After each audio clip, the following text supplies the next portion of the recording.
Hey everyone. तो यहाँ से मैं करवा चौथ ब्लॉग स्टार्ट कर रही हूँ। ये शाम का है और मॉर्निंग से लेके इवनिंग तक का मैंने पार्ट 1 में जो है दिखाया है और ये पार्ट 2 है, करवा चौथ ब्लॉग पार्ट 2।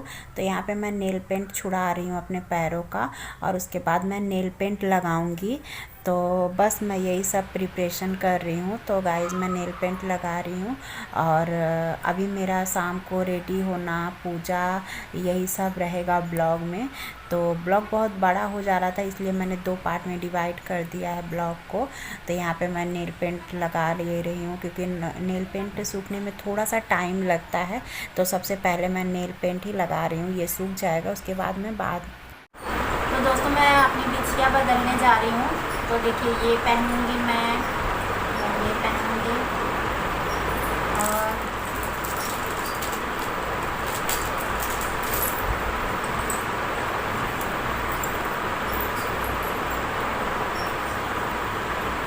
और ये वाली देखिए, ये वाली पायल पहनूंगी मैं। तो चलिए बस मैं पहन लेती हूँ फटाफट।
हे फ्रेंड्स, तो मैं रेडी हो चुकी हूँ और आप सब देख सकते हैं मैं पूरी तैयार हो गई हूँ और मैं जा रही हूँ, बस जस्ट पूजा करूँगी।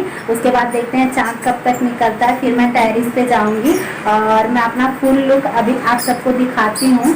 और ये रहा देखिए मेरा आइस मेकअप और अभी फुल लुक मैं आप सबको दिखाती हूँ। आइस पकड़ो। हाँ मम्मा पकड़ता हूँ।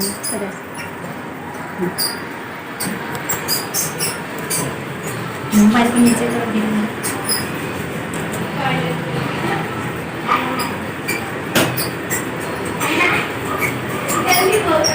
तो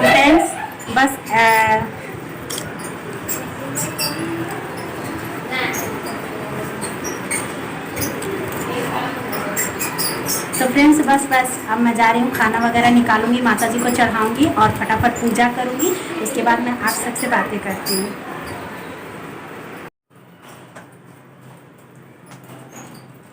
फ्रेंड्स, मैं फटाफट खाना निकाल लेती हूँ माता जी के लिए और पूजा कर लेती हूँ।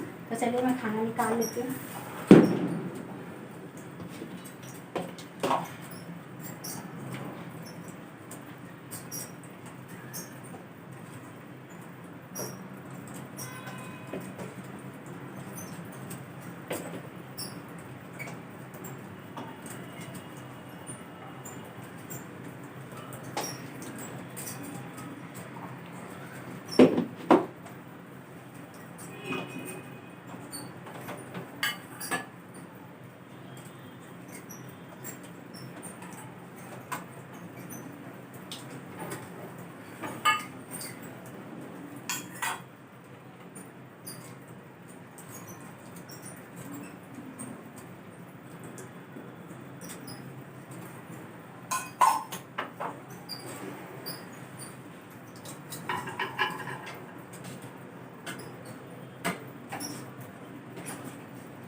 तो ये देखिए, मेरी खाना पूरा थाली खाने की तैयार हो गई है। बस मैं माता जी को चढ़ाऊंगी और पूजा करूंगी फटाफट। तो चलिए चलते हैं।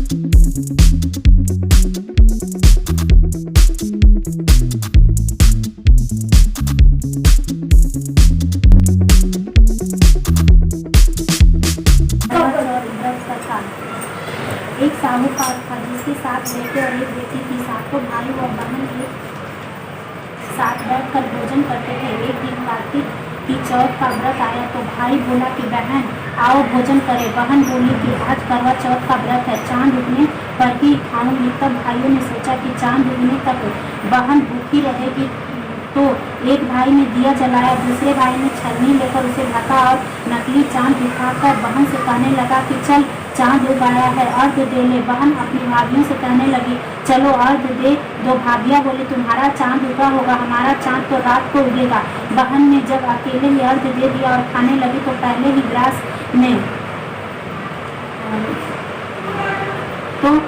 ग्रास में बाल आ गया, दूसरे ग्रास में कंकड़ आया और तीसरे ग्रास मुंह की ओर किया तो उसकी ससुराल से संदेशा आया कि उसका पति बहुत बीमार है, जल्दी भेजो। माँ ने जब लड़की को विदा किया तो कहा कि रास्ते में जो भी मिले उसके पांव लगना और जो कोई सुहाग का आशीष दे तो उसे पल्लू में गांठ लगाकर उसे कुछ रुपए देना।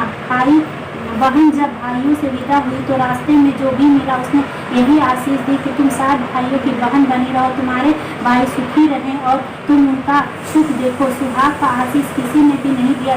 जब वह ससुराल पहुंची तो दरवाजे पर उसकी छोटी ननद खड़ी थी। वह उसके भी पाँव लगी तो उसने कहा कि सुहागिन रहो, सपूती हो। तो उसने यह सुनकर पल्ले में गांठ बांधी और ननद को एक सोने का सिक्का दिया। तब भीतर गई तो सास ने कहा कि पति धरती पर पड़ा है तो वह उसके पास जाकर उसकी सेवा करने के लिए बैठ गई।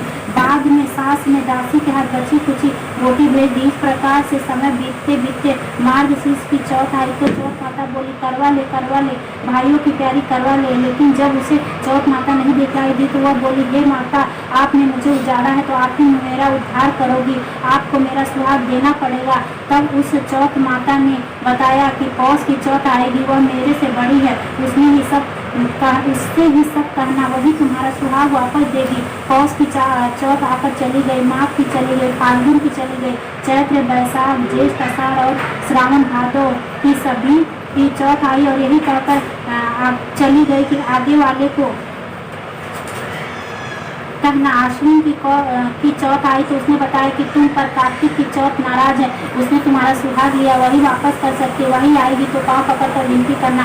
यह बात सुनकर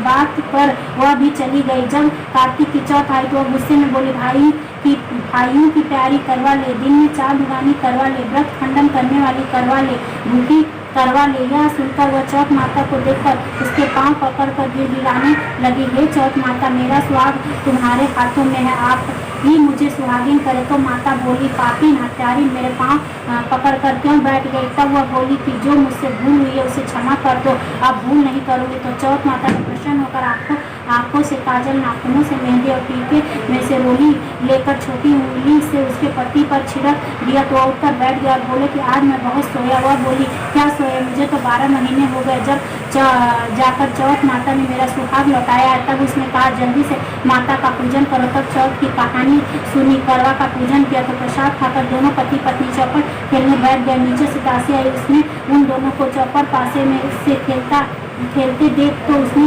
सासू जी को जाकर बताया। तब से सारे गांव में यह बात प्रसिद्ध हो गई कि स्त्रियां चौथ का व्रत करेंगे तो सुहाग अटल रहेगा। जिस तरह से साहूकार की बेटी का सुहाग दिया, उसी तरह से चौथ माता सबको सुहागिन रखे। यह करवा चौथ के उपवास की सनातन महिमा है।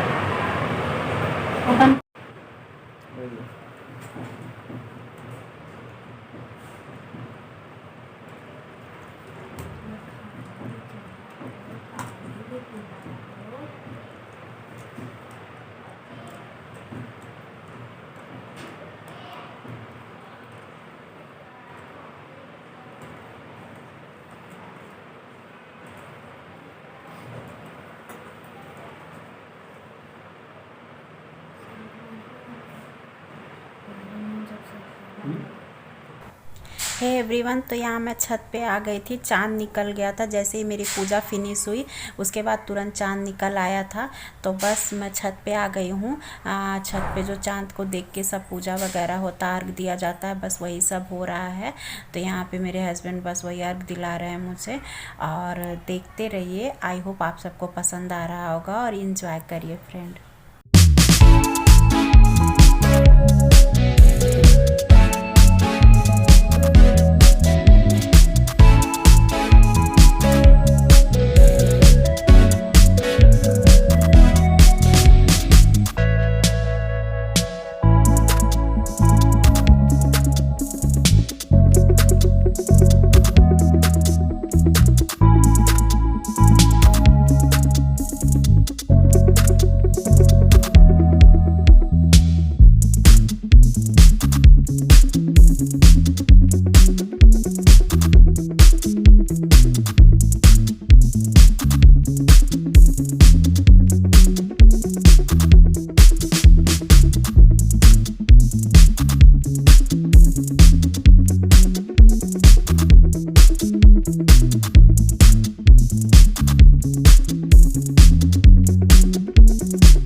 हे फ्रेंड्स, तो बस अब हम लोगों ने खाना वगैरह खा लिया है और आयुष को भी नींद आ रही है और हस्बैंड भी बहुत थके हैं, सुबह से जॉब पे गए थे, शाम को बस आए हैं। तो बस मैं वीडियो का एंड भी यहीं पे करूँगी और सब कुछ अच्छे से हो गया। और ये देखिए, थक गए हैं आप? तो बस ये भी सोने की ही तैयारी कर रहे हैं, सोने ही जस्ट अब जाएंगे। तो कुछ बोलना है आप सबको, आपको? हाँ, हैप्पी करवा चौथ आप सभी लोगों को। तो गाइस अब मैं वीडियो का एंड यहीं पे करूँगी और आप सभी लोगों को वेरी हैप्पी करवा चौथ। और चलिए मिलते हैं आपसे नेक्स्ट वीडियो में। और ये ब्लॉग अच्छा लगा हो तो प्लीज़ मेरे जो है चैनल को सब्सक्राइब करिएगा और वीडियो को लाइक करिएगा। तो चलिए मिलते हैं, बाय बाय।